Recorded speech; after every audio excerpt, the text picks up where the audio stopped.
Tuhan bersamamu. Inilah Injil suci menurut Santo Yohanes.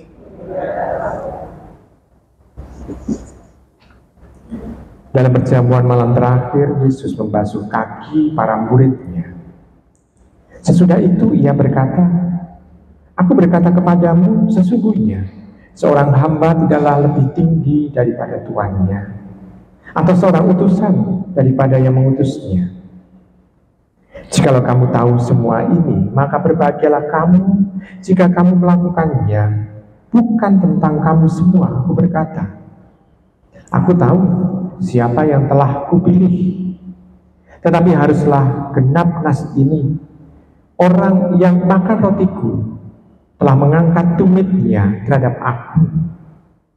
Aku mengatakannya kepadamu sekarang sebelum hal itu terjadi, supaya jika hal itu terjadi, kamu percaya bahwa akulah Dia. Aku berkata kepadamu, sesungguhnya barang siapa menerima orang yang kuutus, ia menerima aku. Dan barang siapa menerima aku, ia menerima Dia yang mengutus aku." Demikianlah sabda Tuhan. Saudari-saudara yang terkasih dalam Tuhan, Tuhan mau mengatakan kepada kita bahwa yang diutus itu sebetulnya tidak lebih tinggi daripada yang mengutus. Memang itu terjadi begitu. Karena coba bayangkan misalnya kalau ada pertemuan PKK, ibu-ibu nggak bisa datang, apakah mau mengutus romo parokinya? Promotri kan nggak mungkin. Dan juga artinya begini, saya mau mengatakan bahwa bukan berarti bahwa martabat romo paroki itu lebih tinggi dari ibu-ibu, enggak. Artinya yang mengutus pun itu pasti selain lebih rendah dibanding dengan yang diutus itu lebih rendah daripada yang mengutus, juga mempunyai relasi. Sebetulnya itu yang mau dipentingkan, bahwa yang mengutus itu mempunyai relasi dengan yang diutus. Karena apa? Karena yang diutus itu mewakili kehadiran dirinya, kehadiran diri yang mengutus. Misalnya orang tua itu kalau dalam pertemuan di RT misalnya tidak bisa datang, dia mengutus anaknya. Kehadiran seorang anak ini pun itu membawa juga kehadiran orang tuanya dalam pertemuan RT itu. Ada relasi. Orang yang misalnya menerima utusan itu juga percaya, oh ya, ini adalah utusan dari keluarga itu. Nah, di situ kita bisa melihat bahwa oh ternyata bukan soal atasan dan bawahannya, tetapi lebih soal relasi. Yang diutus pun harus mampu untuk bisa membawa amanah dari yang mengutusnya. Jadi kalau kita diutus untuk membawakan sesuatu, kita pun harus bisa membawa amanah dari apa yang diutusnya. Dan juga syukur-syukur bisa juga memperlihatkan wibawa dari yang mengutus kita misalnya, kalau kita menjadi utusan. Nah, Tuhan Yesus memperlihatkan itu.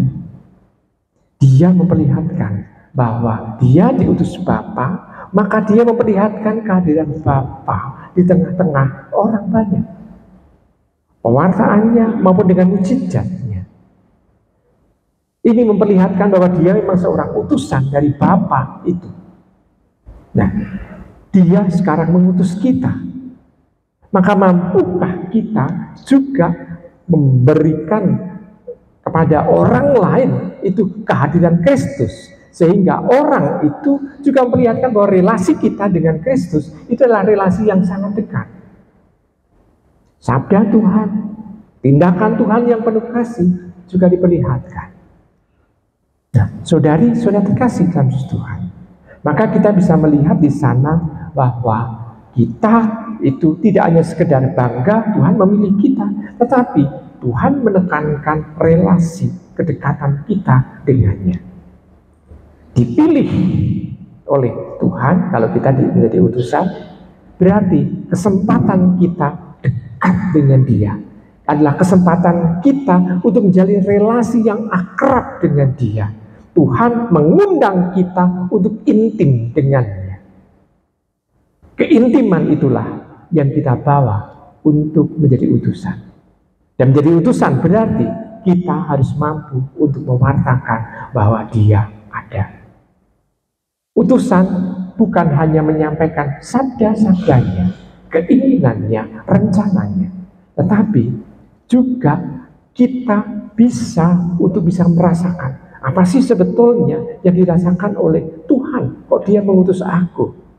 Sehingga Dia sebetulnya mau mengatakan kepada kita, relasi yang dekat mengubah kita untuk menjadi orang yang sungguh layak dan pantas. Ibu bapak, saudara kasih dalam Tuhan, orang yang dipanggil semua akan diutus oleh Dia. Maka kita pun hendaknya juga mampu untuk bisa menjalankan tugas perutusan itu dengan baik.